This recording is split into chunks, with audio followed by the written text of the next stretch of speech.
فقد افترى إثما عظيما. بسم الله الرحمن الرحيم. السلام عليكم ورحمة الله وبركاته.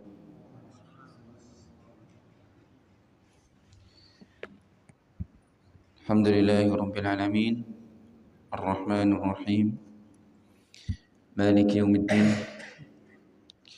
الصلاة والسلام على أشرف الأنبياء والمرسلين نبينا محمد وعلى آله وصحبه أجمعين.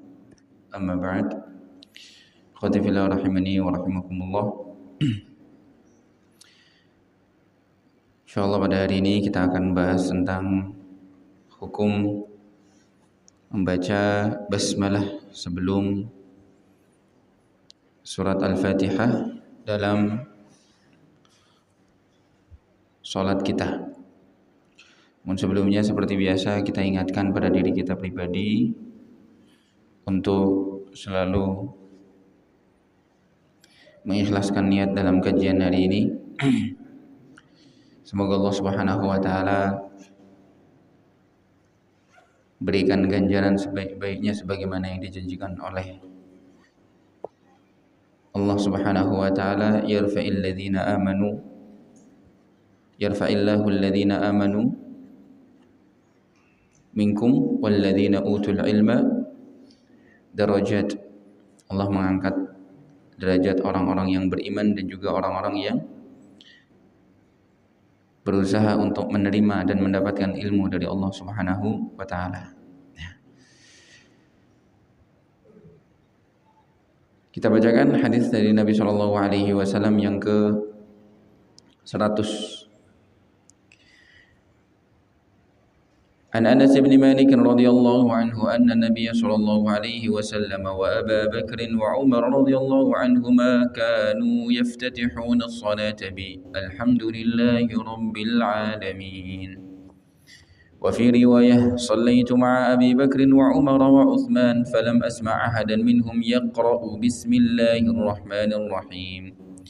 ولمسلم صليت خلف النبي صلى الله عليه وسلم وأبي بكر وعمر وعثمان رضي الله عنهم فكانوا يستفتحون الصلاة بالحمد لله رب العالمين لا يذكرون بسم الله الرحمن الرحيم في أول قراءة ولا في آخرها. رواه مسلم. Masalah ini sebenarnya masalah yang cukup klasik, masalah yang sudah ada dari dulu, sudah masyhur terkait tentang membaca basmalah sebelum surat Al-Fatihah di dalam sholat. Terkait juga tentang bagi yang membaca, apakah membacanya dengan jahar di sholat-sholat jahriyah atau di sholat-sholat jahriyah membaca basmalahnya dengan sir. Adapun sholat sirriyah maka jelas bismillahnya juga bacanya sir. Maka insya Allah meskipun ini masalah sering terulang, sering kali dibahas, tetap ketika kita bahas di kesempatan hari ini akan ada manfaat yang akan kita dapat. Karena buktinya nyatanya masih banyak orang yang keliru memahami. Sebagian orang mengatakan tidak perlu baca bismillah. Sebagian lagi mengatakan baca bismillah. Sebagian lagi mengatakan wajib baca bismillah harus dengan jahar. Sampai akhirnya dia yang terbiasa menjaharkan bismillah, sholat dengan imam yang menjaharkan bismillah, ketika sekali sholat di belakang orang yang tidak menjaharkan bismillah, langsung ngerasa aduh sholat saya sah atau tidak.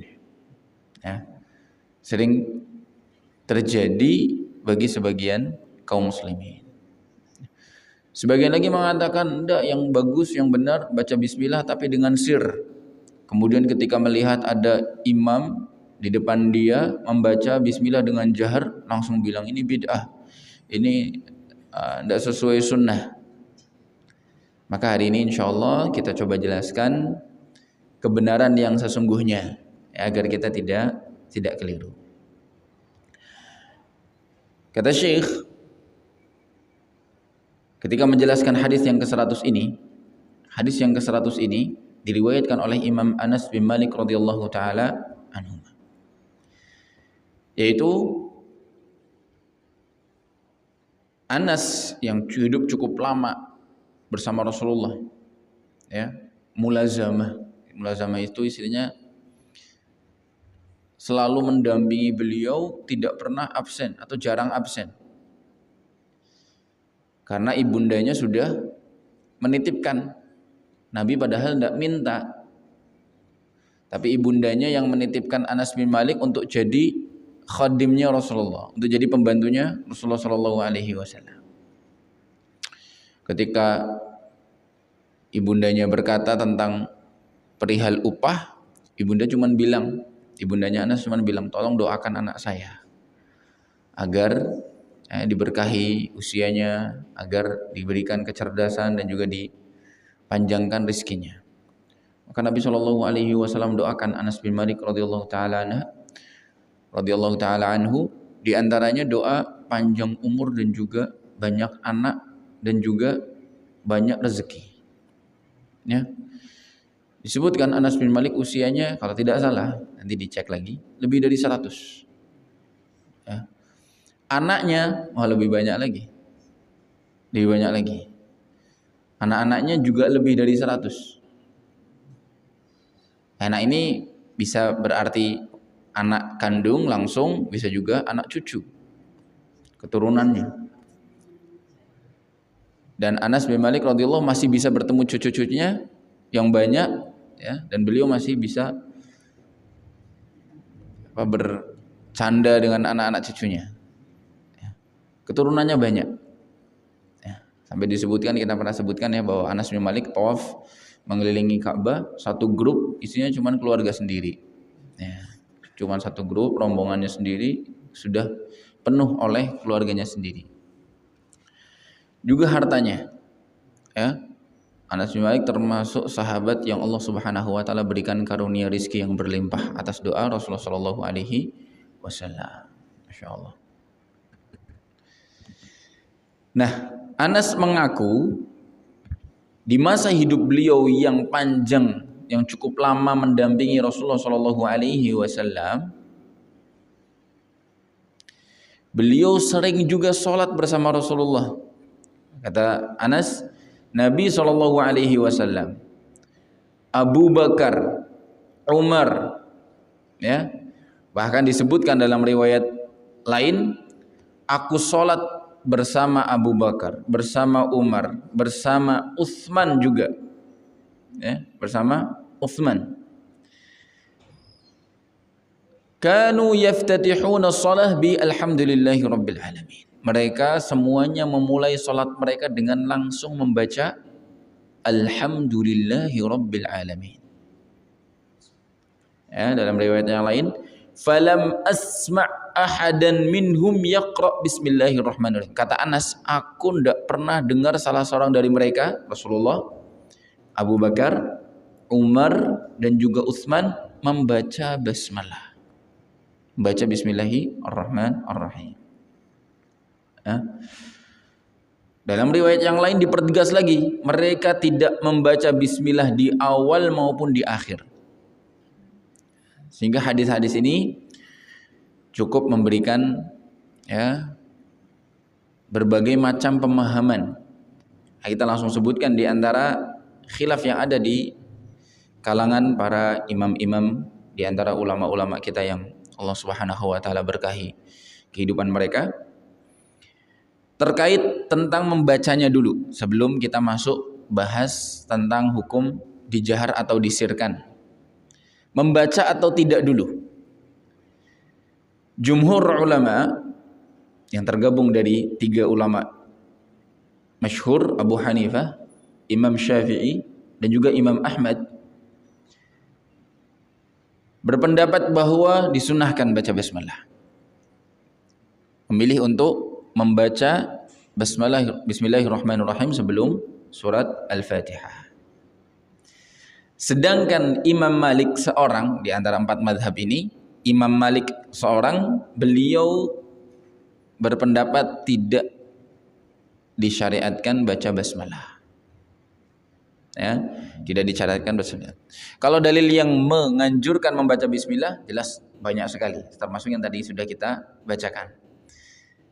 Apa dalilnya Imam Malik rahimahullah? Kenapa beliau mengatakan tidak perlu baca bismillah?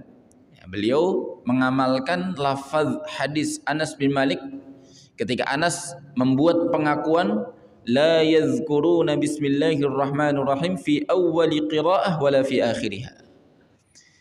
Kata Anas, mereka semua yang tadi saya sebutkan, para imam saya selama saya hidup dari mulai zaman Rasulullah Shallallahu Alaihi Wasallam, beliau meninggal digantikan Abu Bakar, imamnya Abu Bakar. Saya juga ikut jamaah bersama Abu Bakar.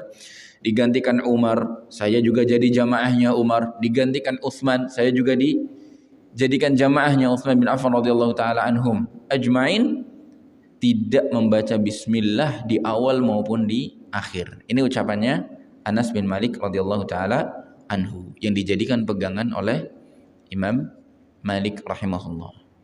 Imam Malik rahimahullah. Di antara alasan lain karena memang bismillah bukan termasuk dari surat Al-Fatihah. Bismillah bukan termasuk dari surat Al-Fatihah, dan ini memang terkait bismillah bukan termasuk surat Al-Fatihah bisa dikatakan tidak ada pendapat lain. Tidak ada di antara para ulama yang mengatakan bismillah itu termasuk surat Al-Fatihah, atau ada tapi tidak terlalu didukung oleh banyak pendapat. Biasanya mengikuti riwayat saja. Kalau Al-Qur'an yang kita sering baca riwayat Hafs ya, itu malah bismillahnya dijadikan ayat nomor 1. Coba dibuka teman-teman yang bawa Quran atau bawa handphone, dibuka mushafnya, buka surat Al-Fatihah, ditulis di situ. Ayat nomor 1-nya Bismillahirrahmanirrahim. Jadi memang ada. Namun ada pendapat yang mengatakan bismillah itu termasuk dari ayat pertama dari surat Al-Fatihah. Tapi kalau mereka yang merujuk pada hadis Nabi Shallallahu Alaihi Wasallam, maka jelas sekali Al-Fatihah bismillah itu bukan termasuk surat Al-Fatihah. Apa dalilnya? Dalilnya adalah firman Allah Subhanahu wa taala dalam hadis qudsi. Allah Subhanahu wa taala menyebutkan dalam hadis qudsi, qasamtus salata baini wa baina 'abdi nisfain. Kata Allah, aku bagi salat ini setengah antara hambaku dan juga diriku. Antara hambaku yang membaca Al-Fatihah ini dikasih setengah dari salat, Allah pun mendapatkan setengah dari salat itu. Kemudian Allah lanjutkan apa yang dimaksud as-shalah. Allah katakan fa idza qara'a 'abdi au qala 'abdi alhamdulillahi rabbil alamin. Oh, ternyata maksud as-shalah ini adalah surat Al-Fatihah. Allah mengatakan salat aku bagi setengah untukku dan hambaku. Itu maksudnya salat di sini adalah Al-Fatihah. Dan wajar Al-Fatihah disebut dengan nama salat karena memang Al-Fatihah salah satu rukun salat. Bahkan tidak sah salat tanpa surat Al-Fatihah sebagaimana sebelumnya kita sebutkan. Ya. Nah, ketika Allah menyebutkan surat Al-Fatihah, Allah langsung menyebutkan mana di antara surat Al-Fatihah yang untuk si hamba, mana yang untuk Allah Subhanahu wa taala. Allah memulai ayat pertama dari surat Al-Fatihah, fa idza qala 'abdi alhamdulillahi rabbil alamin. Kalau hambaku membaca alhamdulillahi rabbil alamin, maka aku menjawab qultu, kata Allah, aku menjawab hamidani abdi, hambaku telah memujiku. Ini ayat untukku, kata Allah. Pujian untukku. Nah, di sini Allah Subhanahu wa taala dalam hadis qudsi yang sahih ini Allah tidak menyebut bismillahirrahmanirrahim. Allah menyebut ayat pertama adalah alhamdulillahi rabbil alamin. Ini salah satu hadis yang paling kuat, hujjah atau dalil yang paling mendasar menyebutkan bahwasanya ya, pendapat yang masyhur yang benar bahwa bismillah bukan termasuk surat Al-Fatihah. Ya, bismillah bukan termasuk surat Al-Fatihah.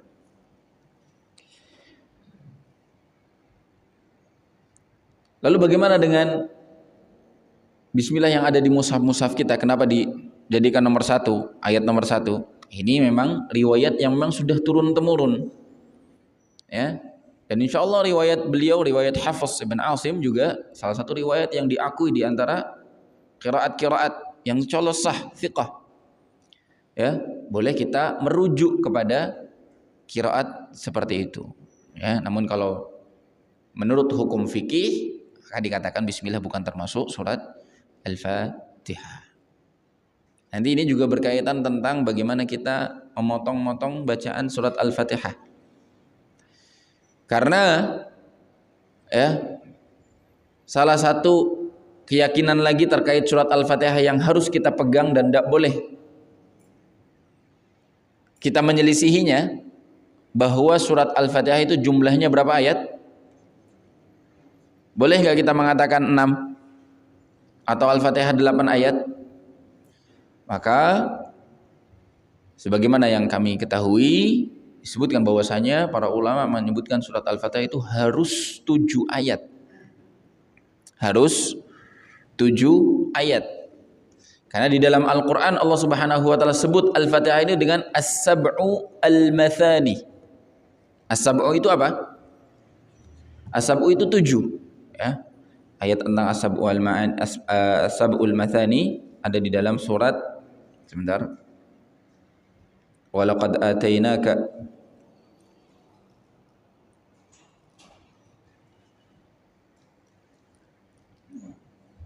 di dalam hadis Nabi SAW, ya, ada di dalam hadis Nabi, mohon maaf, bukan di dalam Al-Quran.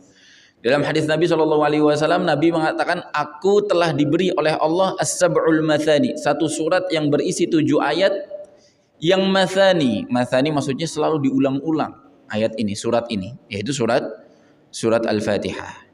Atau di antara makna al-mathani, surat ini satu ayat dengan ayat yang lainnya berhubungan, berpasang-pasangan, ya, berpasang-pasangan. Alhamdulillahirabbil alamin, arrahmanir rahim, maliki yaumiddin, kemudian iyyaka na'budu, dan seterusnya. Sehingga kita tetap harus meyakini bahwa Al-Fatihah tetap 7 ayat.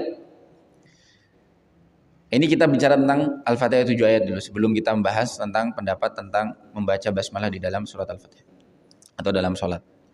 Membaca bismillah dalam membaca surat Al-Fatihah dalam sholat. Bingung sekali, ya.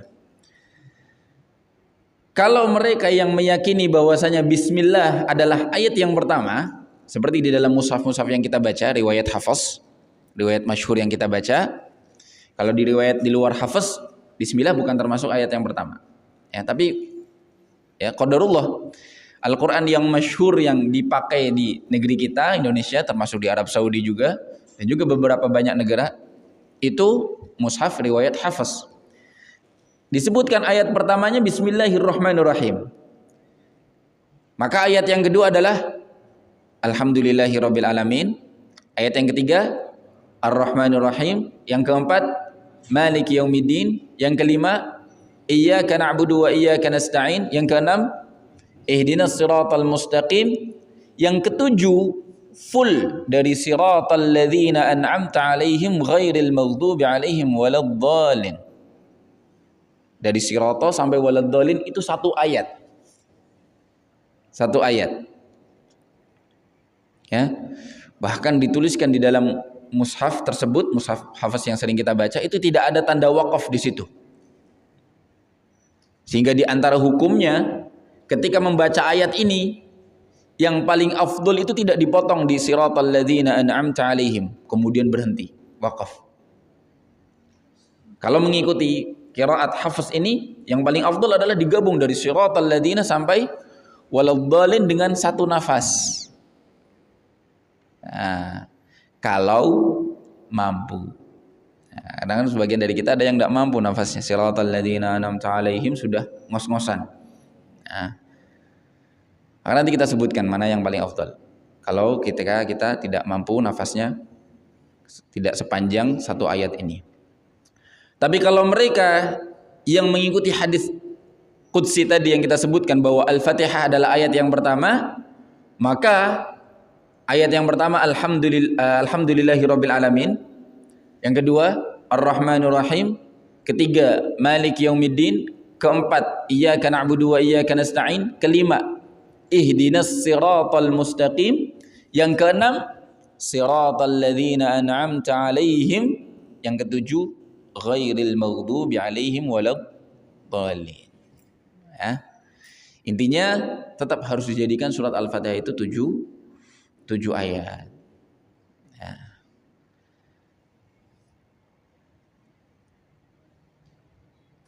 Terkait membaca siratal ladzina an'amta 'alaihim ghairil maghdubi 'alaihim waladdallin, memang menurut para ulama yang paling afdal digabung. Terutama bagi mereka yang membaca bismillahnya dengan jahar, yang meyakini bahwasanya bismillah satu ayat dari surat Al-Fatihah sebagai ayat yang pertama dari surat Al-Fatihah. Agar cocok, ya. Cocoknya apa? Al-Fatihah tetap menjadi 7 ayat, tidak sampai 8 ayat. Jadi yang paling afdal dibaca siratal ladzina an'amta 'alaihim ghairil maghdubi 'alaihim waladdallin. Satu nafas. Tapi sekali lagi kalau mampu, ya. Sedangkan kalau tidak mampu, untuk yang pendapat ini mengatakan ketika siratal ladzina an'amta 'alaihim berhenti di sini, sebenarnya wakafnya sudah bagus, maknanya sudah cocok. Yang jadi permasalahan menurut mereka adalah ketika memulai dengan ghairil maghdubi. Karena ghairil maghdubi ini adalah badal atau penjelas, kata ganti penjelas bagi sirat. Makna sirat.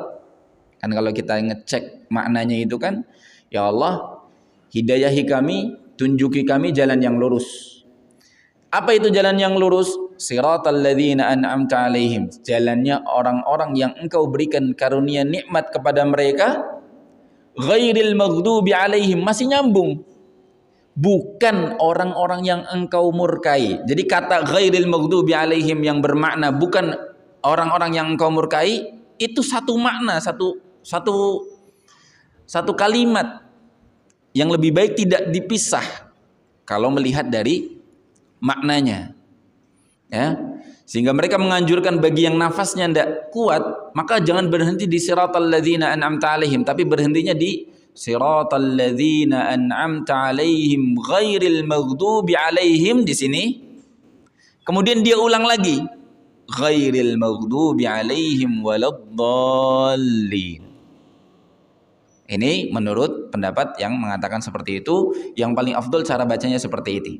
Jadi yang tingkat pertama itu disambung dari sirata sampai waladdallin satu nafas kalau mampu. Kemudian kalau tidak mampu, maka jangan berhenti di siratal ladzina an'amta 'alaihim, tapi siratal ladzina an'amta 'alaihim ghairil maghdubi 'alaihim di sini.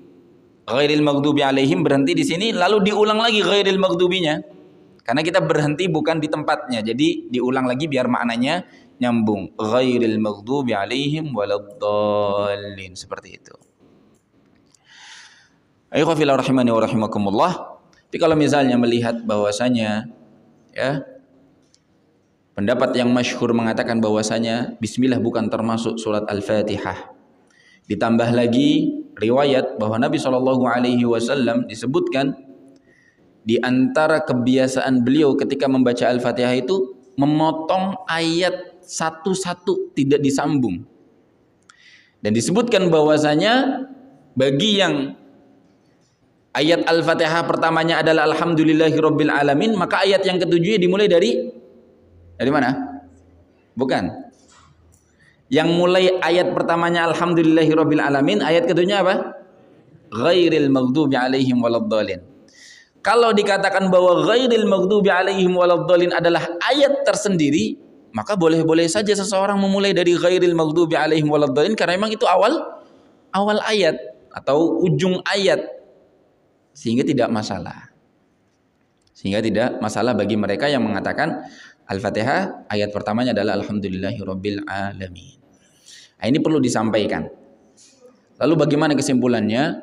Wallahu a'lam bishawab. Kesimpulannya pada dasarnya boleh-boleh saja seseorang ya, baik yang membaca bismillah dengan jahar ya, atau yang membaca bismillah dengan sir, itu ya berhenti di siratal ladzina an'amta 'alaihim di sini, lalu memulai ghairil maghdubi 'alaihim waladdallin. Melanjutnya dengan ghairil maghdubi 'alaihim waladdallin. Pada dasarnya insyaallah tidak berdosa. Tetap sah bacaannya dan insyaallah benar. Walaupun memang pendapat yang menyebutkan perlu disambung dari siratal ladzina an'amta 'alaihim ghairil maghdubi 'alaihim waladdallin, satu nafas, itu salah satu pendapat yang cukup didukung karena memang maknanya yang memang sempurna ketika kita sambung. Maknanya jadi enak untuk difahami. Siratal ladzina an'amta 'alaihim ghairil maghdubi 'alaihim waladdallin, jalan orang-orang yang engkau beri nikmat, bukan yang engkau murkai, bukan juga orang yang engkau sesatkan. Ya. Nah, ini. Tapi sekali lagi Allah Subhanahu wa taala berfirman, fattaqullaha mastata'tum. Kita bertakwa kepada Allah Subhanahu wa taala, menjalankan takwa di antara perintah-perintah Allah semampu kita. Kalau seandainya nafas kita enggak cukup, mau gimana lagi? Ya. Insyaallah tidak berdosa. Baik, kita kembali ke hukum membaca bismillah tadi. Pertanyaannya, apakah bismillah dibaca atau tidak? Imam Malik tadi berpendapat tidak dibaca karena mengikuti riwayat Anas yang mengatakan mereka tidak membaca bismillah. Namun pendapat yang insyaallah lebih kuat adalah pendapat mayoritas ulama, jumhur, ya, di antara Imam Syafi'i, Imam Ahmad dan juga Imam Abu Hanifah mengatakan disunnahkan membaca bismillah. Kenapa? Bisa dikatakan seperti ini.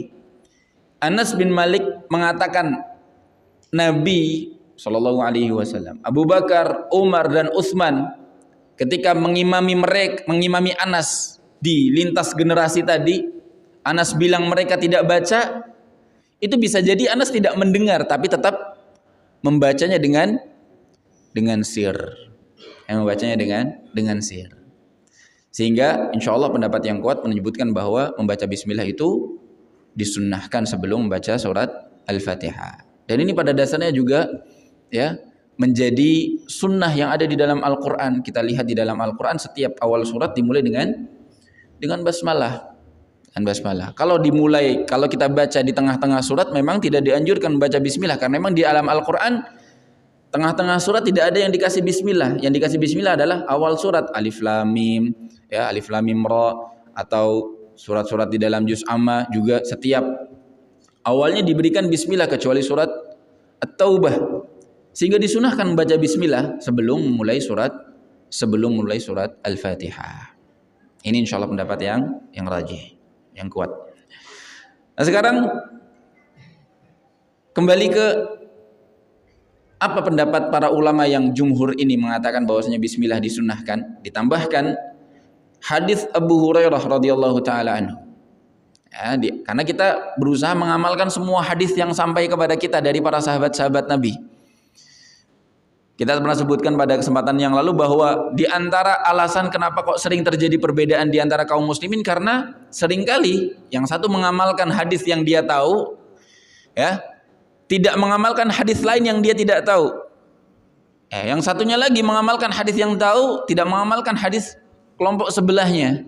Ini yang seringkali menjadi perbedaan. Sedangkan ketika kita tahu dua-dua hadisnya atau bahkan lebih dari dua, semuanya sahih dari Nabi Shallallahu Alaihi Wasallam, maka termasuk tanggung jawab kita untuk berusaha mengamalkan semuanya. Jangan sampai kita mengamalkan satu hadis kemudian ninggalkan hadis yang lain. Ini salah satu sikap yang tidak dibenarkan, tidak baik. Ya. Disebutkan bahwasanya ada hadis jalur dari Abu Hurairah radhiyallahu taala anhu, beliau salat. Ya. Jadi muridnya atau makmumnya Abu Hurairah menceritakan Abu Hurairah salat lalu membaca bismillahirrahmanirrahim, artinya terdengar bismillahnya, ya. Hatta balagha waladdallin, sampai selesai waladdallin. Nah, selesai salat Abu Hurairah bilang, ya, inni la ashbahukum salatan bi Rasulillah sallallahu alaihi wasallam. Abu Hurairah mengaku bahwa solatku ini adalah solat yang paling mirip dengan solatnya Rasulullah Sallallahu Alaihi Wasallam. Ya, hadis ini sahih diriwayatkan oleh Imam Bukhari rahimahullah. Sehingga ya, sunnah membaca bismillah itu memang ada jalurnya dari Abu Hurairah radhiyallahu taala anhu. Adapun riwayat Anas mengatakan ya, mereka tidak membaca bisa difahami tujuannya apa? Karena kita pengen ngamalkan hadis Abu Hurairah saja, Abu Hurairah juga. Kalau misalnya kita menutup mata kita dari hadis Abu Hurairah, kita akan bilang oh berarti tidak baca bismillah sama sekali, seperti yang dipilih pendapat oleh Imam Malik rahimahullahu taala. Tapi datang hadis dari Abu Hurairah mengatakan bahwasanya Abu Hurairah salat baca bismillah, lalu Abu Hurairah bilang ini salatnya sama seperti salatnya Rasulullah sallallahu alaihi wasallam. Sehingga kita pahami hadis Anas yang mengatakan aku salat di belakang Rasulullah, setelah Rasulullah digantikan Abu Bakar, aku salat di belakang Abu Bakar. Di zamannya Abu Bakar, di zamannya Umar, di zamannya Utsman, mereka tidak baca bismillah, bisa dimaknai Anas tidak mendengar baca bismillahnya, dan masih ada kemungkinan bismillahnya dibaca tapi dibaca dengan sir. Ya, bisa dipahami ya. Baik, sekarang kita masih terkait hadis yang sama ini, terkait tentang bismillah dibaca jahar atau dibaca sir. Ya. Ikhwafillah rahimani wa rahimakumullah. Kita sebutkan kesimpulannya terlebih dahulu di awal. Ya, kesimpulannya terlebih dahulu di awal agar kita tidak terlalu rancu. Kita katakan bahwasanya baik mereka yang membaca bismillah dengan jahar atau mereka yang membaca bismillah dengan suara pelan atau sir, atau bahkan mereka yang tidak baca bismillah sama sekali, salatnya sah atau tidak? Salatnya sah. Karena membaca bismillah hukumnya sunnah. Kita sebutkan pada kesempatan lalu bahwa kita fahami hal-hal yang wajib dari perbuatan dan bacaan-bacaan salat melalui hadis ketika Nabi mengajarkan salah seorang sahabat yang salatnya buruk. Nabi katakan, bagaimana salat yang benar? Karena di situ Nabi minta sahabat tadi ngulang terus. Sampai akhirnya si sahabat sudah nyerah, ana tidak bisa sholat yang lebih baik dari ini. Tolong ajarkan. Maka apa yang diajarkan oleh Nabi di saat itu bisa dikatakan itu termasuk tolok ukur perbuatan dan juga bacaan yang wajib dibaca di dalam sholat. Nah, biasanya di situ tidak disebutkan kata bismillah, tapi langsung setelah takbiratul ihram baca al-fatihah, kemudian ruku', kemudian bangun dari ruku', kemudian sujud, kemudian bangun dari sujud, kemudian sujud lagi, kemudian bangkit. Sebutkan oleh Nabi SAW hal-hal yang tidak ada toleransi, ya bisa dikatakan rukun, harus dikerjakan dan harus dibaca di dalam sholat. Di situ tidak disebutkan bismillahnya. Apalagi ya, ada riwayat-riwayat tadi yang dipegang oleh Imam Malik. Anas pernah mengatakan bahwasanya mereka tidak pernah membaca bismillah.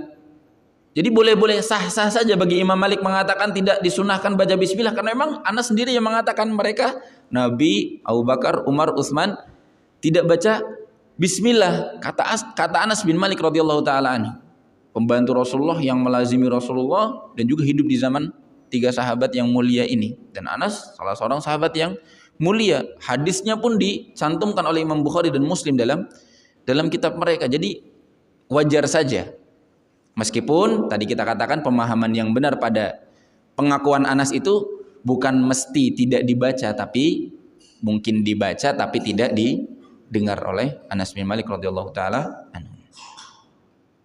Baik, setelah kita sebutkan kesimpulan bahwa membaca bismillah hukumnya sunnah, sehingga sah-sah saja siapa yang jahar di masjid yang jahar, siapa yang sir di masjid yang sir, bahkan siapa imam yang tidak baca sama sekali, tidak perlu saling menyalahkan, tidak perlu juga merasa sholat saya sah atau tidak ketika dia mendapati sholat yang tidak sesuai dengan kebiasaan dia. Dia biasa sholat di belakang imam jahar, ketemu imam yang tidak baca jahar bismillahnya, kemudian berpikiran sholatnya sah atau tidak, maka berpikiran seperti ini tidak bijak, tidak tepat. Kenapa? Karena bacaan bismillah hukumnya sunnah. Itu sudah selesai ya? Kalau sudah selesai kita tutup berarti. Selesai. Tentang kesimpulan hukum baca bismillah jahar atau sir. Tapi masih ada satu pertanyaan jemaah. Mana yang lebih afdol? Baca jahar atau baca sir? Kalau antara yang baca dengan yang enggak baca tadi kita sudah sebutkan, pendapat yang kuat adalah baca. Dengan pendapat yang mengatakan tidak perlu baca bismillah seperti Imam Malik, dibandingkan dengan pendapat yang lebih banyak dipilih oleh para ulama, Imam Syafi'i, Imam Ahmad dan Imam Abu Hanifah, yang mengatakan baca bismillah, pendapat yang lebih afdol adalah pendapat yang baca bismillah karena dalilnya lebih banyak, lebih kuat, ya. Nah, sekarang di antara yang baca itu sendiri, antara Imam Syafi'i, Imam Ahmad dan Imam Abu Hanifah rahimahumullah, mana yang paling afdol? Imam Syafi'i mengatakan bismillah dijaharkan. Ya, masyhur ya, Imam Syafi'i bismillahnya dijaharkan. Ya.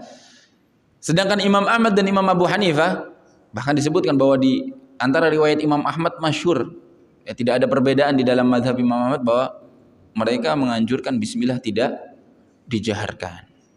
Bismillah tidak dijaharkan atau dibaca dengan sir. Maka ikhwah fillah rahimani wa rahimakumullah, ketika melihat hadis-hadis yang jumlahnya banyak, jalurnya berbeda, kemudian gambaran sholatnya pun berbeda-beda.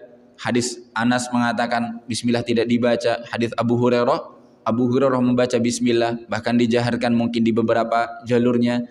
Maka para ulama di antaranya Imam Ibnul Qayyim al-Jauziyah banyak yang menyimpulkan, ya, bahwa ketika melihat hal seperti itu,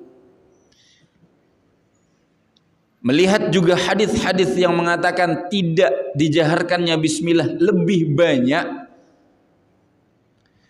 maka kata Ibnul Qayyim, seringnya Nabi SAW itu tidak menjaharkan bismillahirrahmanirrahim. Apalagi pendapat ini yang tidak menjaharkan bismillah juga dipilih oleh sahabat-sahabat Nabi yang mulia, Abu Bakar, Umar dan juga Utsman radhiyallahu taala anhum ajmain, dan juga sahabat-sahabat yang jumlahnya lebih banyak. Tapi sekali lagi kita tidak boleh menutup bahwa ada hadis yang bismillahnya dijaharkan seperti yang diriwayatkan oleh Abu Hurairah tadi. Sehingga kata para ulama juga ketika menyimpulkan permasalahan ini, mereka mengatakan boleh pula menjaharkan bismillah sesekali, ya, menjaharkan bismillah sesekali, karena memang dari riwayat-riwayat yang ada masyhurnya Nabi tidak menjaharkan bismillah. Sampai Anas mengatakan, aku tidak mendengar Nabi SAW membaca bismillah, ya, dari mulai Nabi, Abu Bakar, Utsman, Umar, bahkan disebutkan banyak juga sahabat-sahabat yang lain yang ketika mengimami tidak menjaharkan bismillah. Ini menunjukkan bahwa sudah begitu jelas, karena sholat itu kan terulang-ulang. Jadi kalau memang bismillah yang sering, gak mungkin tidak diketahui oleh para sahabat, karena sholatnya bareng-bareng gitu. Imamnya berganti lintas generasi dari Nabi, Abu Bakar, Umar, Utsman.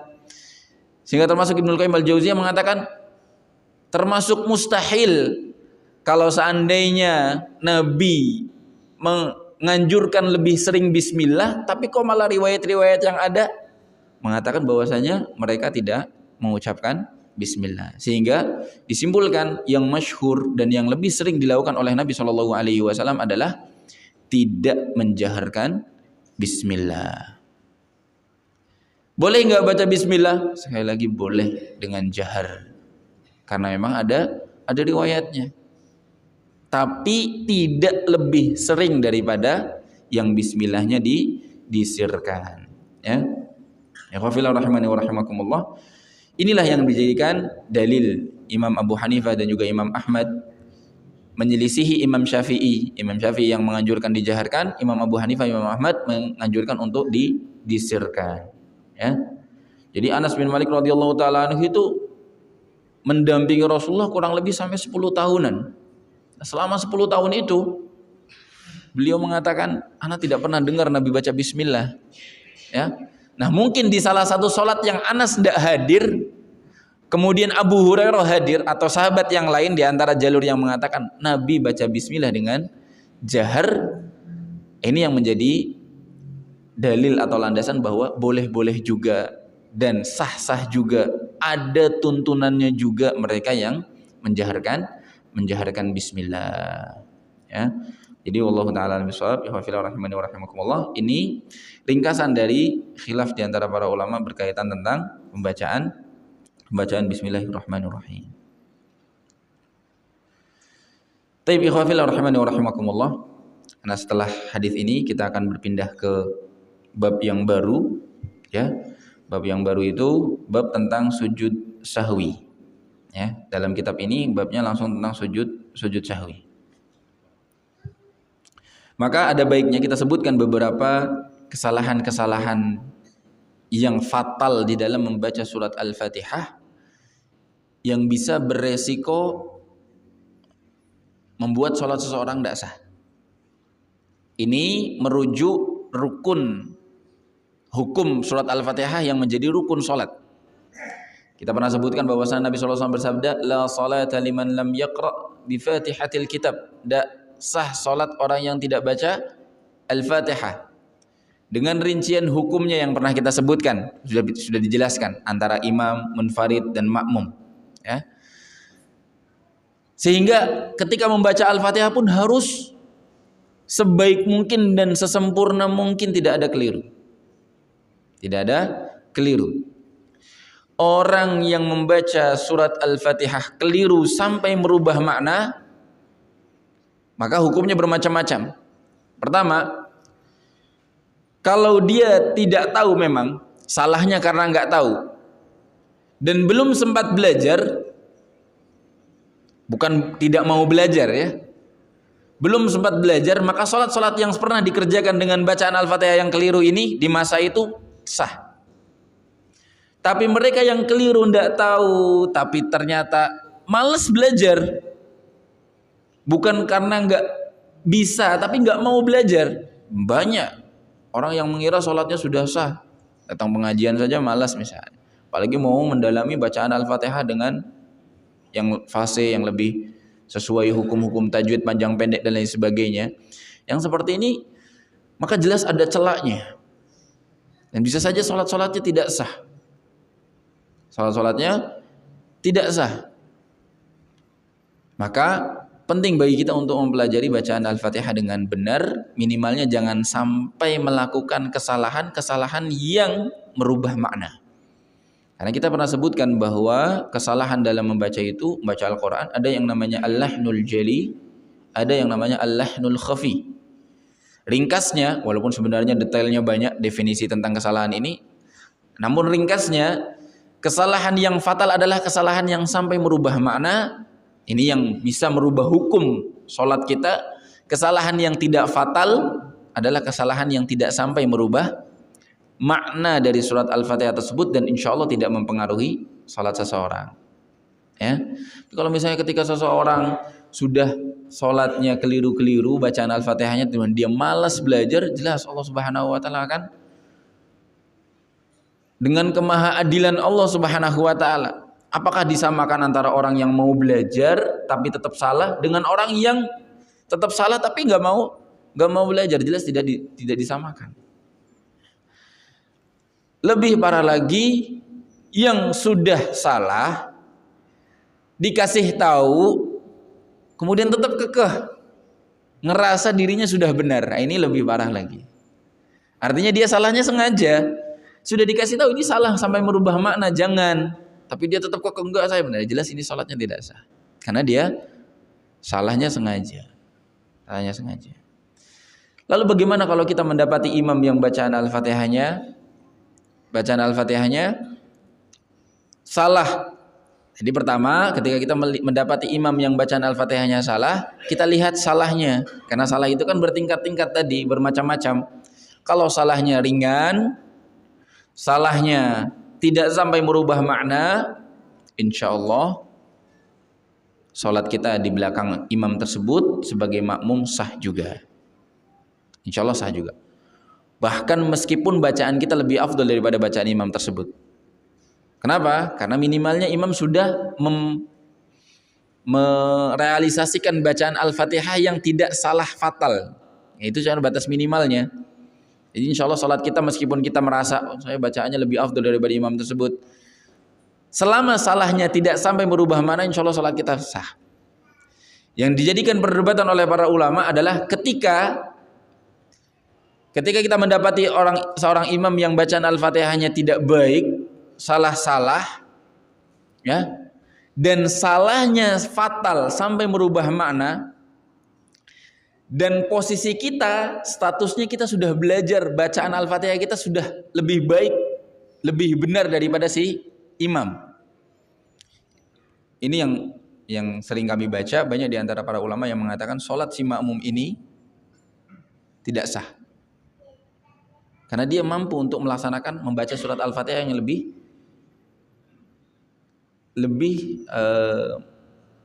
cukup, lebih layak, ya.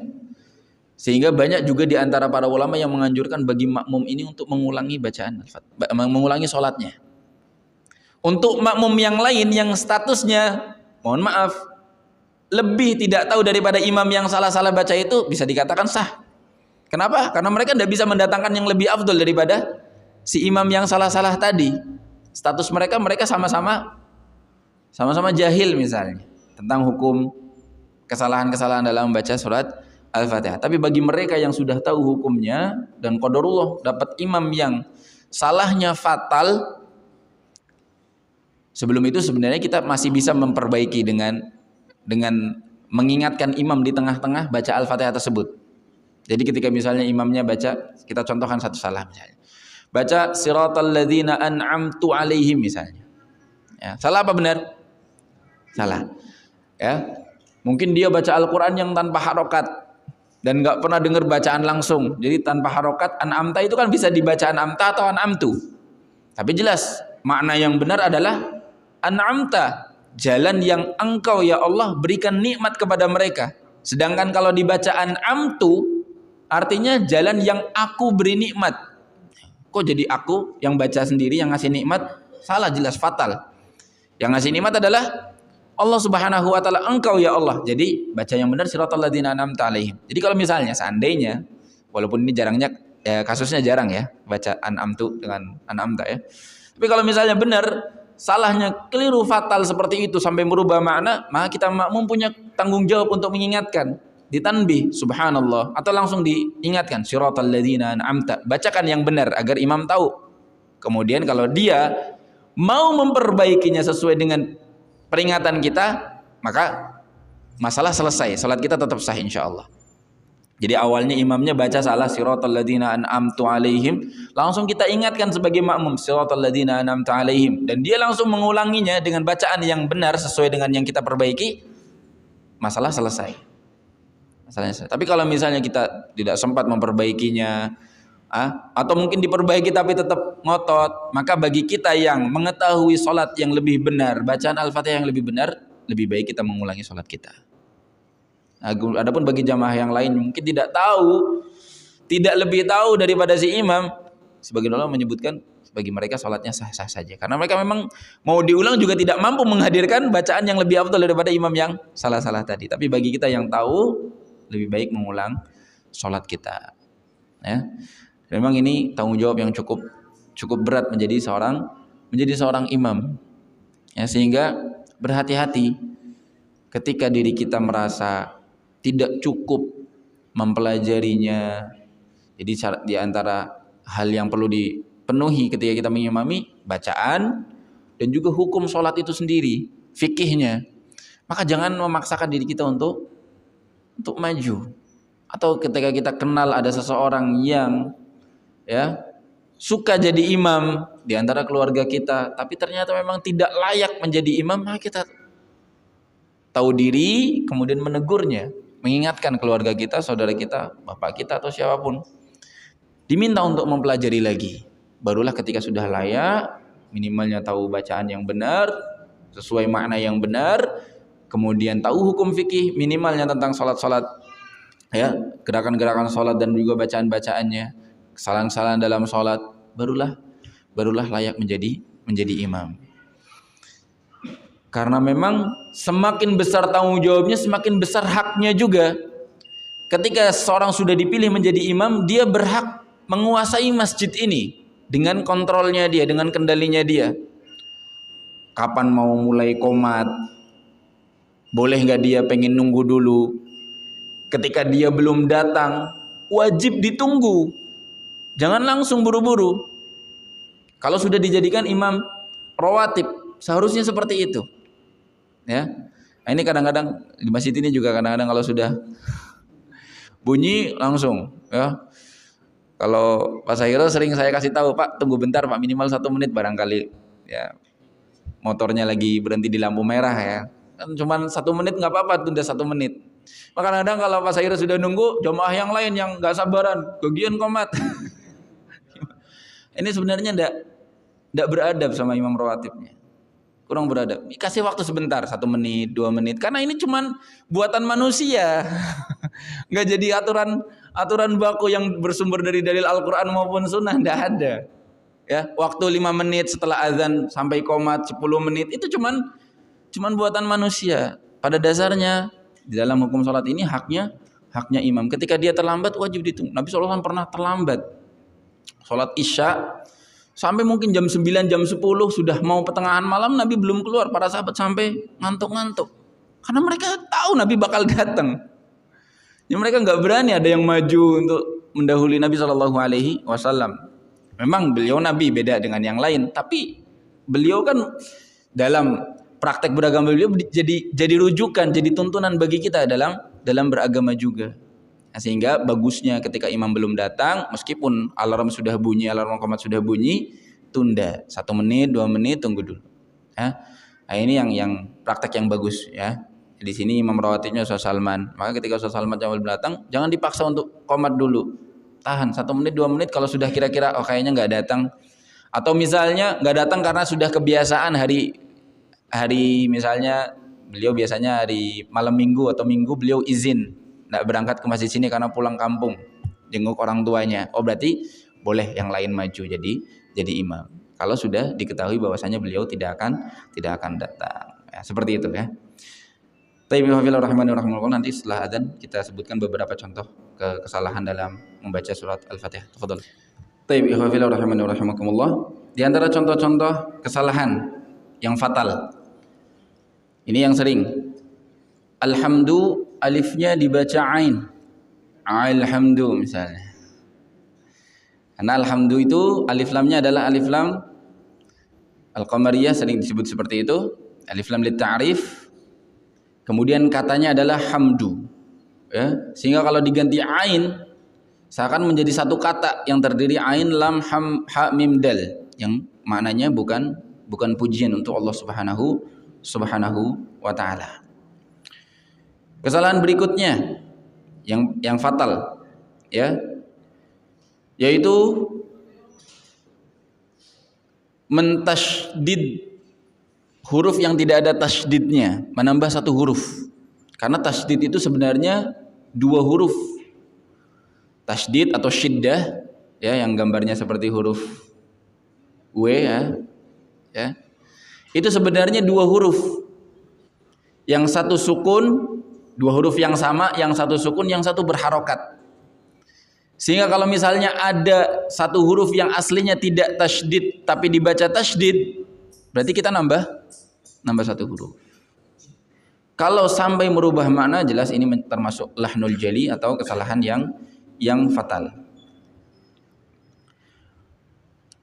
Menghilangkan 1 huruf sama, menambah 1 huruf fatal, menghilangkan 1 huruf juga fatal. Ya. Misalnya maliki yaumiddin dibaca mali yaumiddin misalnya. Kafnya hilang. Ini fatal. Karena malik artinya yang maha merajai atau yang maha memiliki. Ya. Kalau malik dibacanya tidak panjang masih boleh karena memang ada riwayatnya, sama seperti kata ayat dalam surat An-Nas, Malikin Nas. Malikin Nas di dalam surat An-Nas itu kan maliknya tidak panjang mimnya. Malikin Nas seringnya. Itu sebenarnya boleh juga dibaca panjang karena memang ada riwayat yang panjang, Malikin Nas. Sama seperti dalam Al-Fatihah.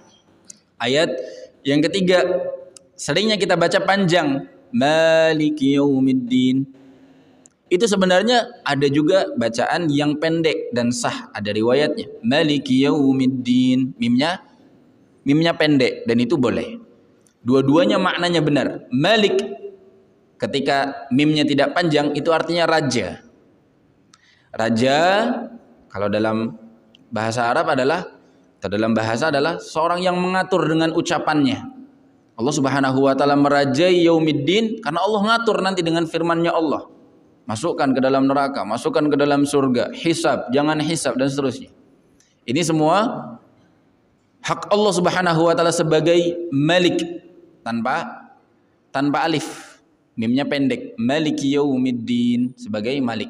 Tapi kalau dibaca panjang maknanya juga benar. Maliki yaumiddin. Malik dengan dibaca mad itu artinya yang memiliki. Yang memiliki. Orang yang memiliki dia berhak mengatur barang yang dia miliki dengan perbuatan dia. Misalnya saya punya pulpen, saya memiliki pulpen, bebas sama saya pulpen ini mau saya pakai, mau saya simpan, mau saya jual. Allah Subhanahu wa taala pun Malik Yaumiddin, Allah yang memiliki hari pembalasan. Bebas Allah Subhanahu wa taala mengatur Yaumiddin, hari pembalasan, hari hisab itu dengan ketetapan Allah, dengan perbuatan Allah Subhanahu wa taala. Jadi boleh. Tapi kalau sampai merubah hilang huruf kafnya atau mimnya atau lamnya itu sudah sampai lahnul jali yang tidak bisa ditoleransi. Ya. Kemudian di antara kesalahan juga disebutkan an'amta dibaca an'amtu. Ini sering disebutkan oleh para ulama di antara kesalahannya. Namun kalau kita mungkin jarang karena memang banyak yang sudah mendengar bacaan an'amta yang benar dibaca fathah ya, an'amta alaihim. Ada satu kesalahan yang kelihatannya fatal tapi ternyata ditoleransi oleh para ulama. Di antaranya di dalam waladhdallin terdengar seperti terbaca huruf dha. Huruf dha. Ternyata orang Arabnya sendiri banyak yang memang kurang mampu membaca dha dengan benar sampai mereka keluarnya hurufnya dha. Yang seperti ini ditoleransi oleh para ulama. Kelihatannya fatal karena merubah huruf, tapi ternyata termasuk yang ditoleransi oleh para ulama perubahan huruf dha menjadi huruf dha.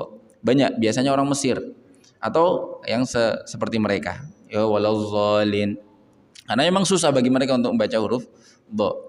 Disebutkan memang di antara alif sampai ya huruf hijaiyah itu huruf yang paling sulit adalah huruf dha. Saya sendiri pun bisa dikatakan susah sekali ya, tapi minimalnya bisa mengeluarkan suara yang bisa mewakili kemudian maknanya sudah benar. Karena saya pernah tanya sama salah seorang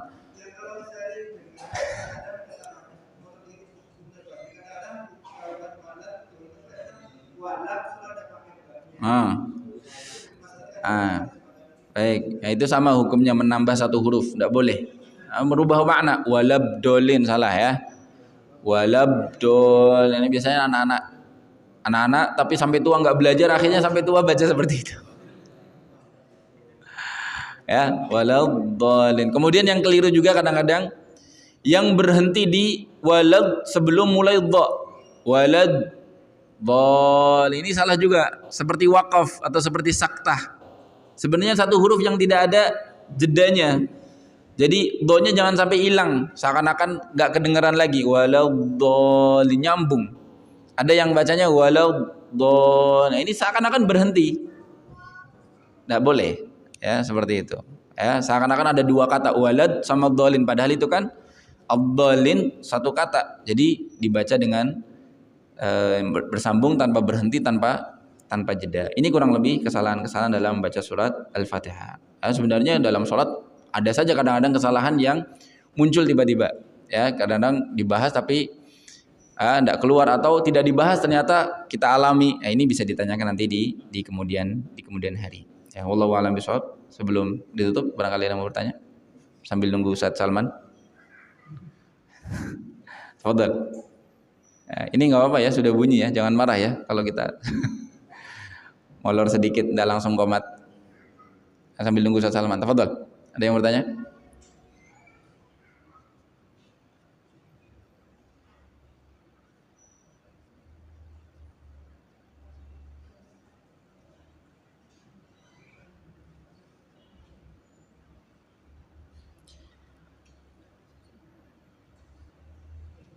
Termasuk yang perlu diperhatikan juga perbedaan antara orang yang salah sengaja dengan yang salah tidak sengaja, salah karena tidak tahu dan juga tidak mampu. Ada yang mampu tapi tetap salah, ya. Ada yang tidak mau belajar dan lain sebagainya. Ini perbedaan hukumnya berbeda-beda antara mereka dalam kesalahan-kesalahan bacaan atau dalam gerakan-gerakan sholat juga. Fadhal ikhwah, ada yang mau bertanya? Enggak.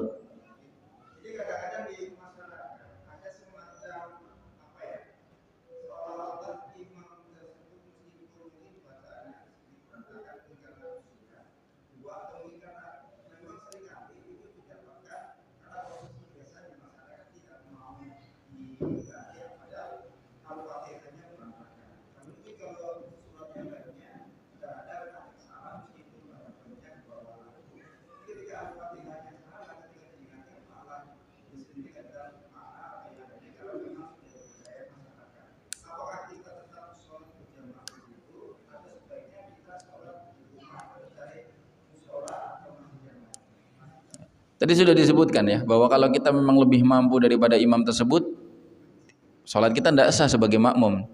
Ya, kita sudah tahu ya, bahkan dianjurkan untuk mengulang sholat kita. Jadi sebelum sholat ya, kalau sudah tahu imamnya bakal itu, cari sholat tempat lain. Kalau memang belum mampu memperbaiki, cari sholat di tempat lain. Insya Allah ini termasuk uzur dan semoga tidak menjadi fitnah. Kadang-kadang ada yang tersinggung, kenapa masjidnya lebih dekat malah milih sholat yang lain, tempat lain. Ya, di sini ada keluarganya tapi malah sholat di bukan tempatnya atau bukan wilayahnya.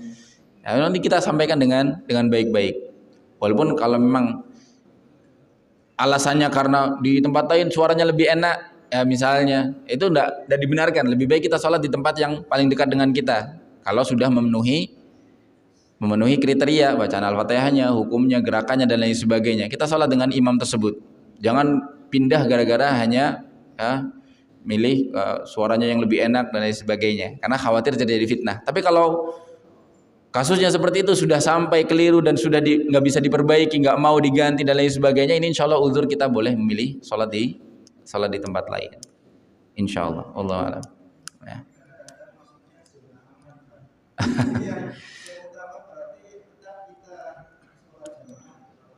Ya insya Allah yang paling utama sholat jemaah. Tidak ada.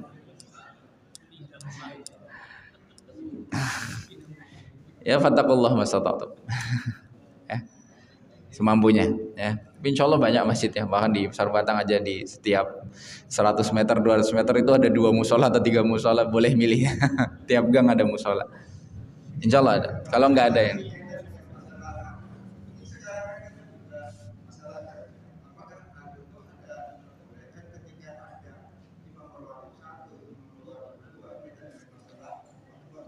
Boleh.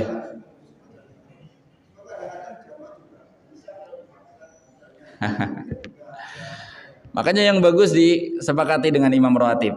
Bagusnya juga punya cadangan. Dan imam rawatib tahu ketika misalnya imam rawatib bilang, boleh nggak apa-apa kita patokan waktu sholat yang ada di dinding misalnya. Terus imam rawatib misalnya kalau sudah bunyi silahkan langsung mulai sholat, sudah diizinkan dan ada penggantinya, boleh, jelas nggak apa-apa. Imam rawatib belum datang, imam rawatibnya sudah tahu bahwasanya kalau dia berhalangan atau terlambat digantikan oleh pemain cadangan, itu maka nggak masalah. Ya, maka nggak masalah. Jadi bagusnya setiap masjid punya pembicaraan, gitu. Jangan ya diam-diam baik. Tapi bicarakan dengan imamnya, kemudian jangan sampai ada yang sampai tersinggung, ya. Jangan sampai, karena ketika sudah dipilih menjadi imam kemudian ternyata sekali terlambat langsung diganti, jelas ada perasaan, ini kenapa nggak mau nunggu saya sebentar, padahal terlambatnya cuma setengah menit atau 1 menit dan lain sebagainya. Ini terlalu kecepatan, terlalu buru-buru. Ya kalau 1 menit 2 menit masih bisa ditoleransi buat nunggu, ya seperti itu. Ya bagusnya kalau setiap masjid ada pembicaraan, ada imam cadangan dan lain sebagainya. Jadi kalau imam pertama nggak hadir, imam kedua, imam ketiga, yang dipilih juga yang layak ya. Jangan sampai yang dipilih jadi cadangan ternyata yang tidak mewakili keabsahan sholat, maka keliru juga. Sudah cukup panjang ya. Sesalam belum datang, kayaknya nggak lengkap sini. Tutup dengan doa kafaratul majlis. Subhanakallahumma bihamdik, syada la ilaha illa anta astaghfiruka wa atubu ilaik. Assalamualaikum warahmatullahi wabarakatuh. ومن يشرك بالله فقد افترى إثما عظيما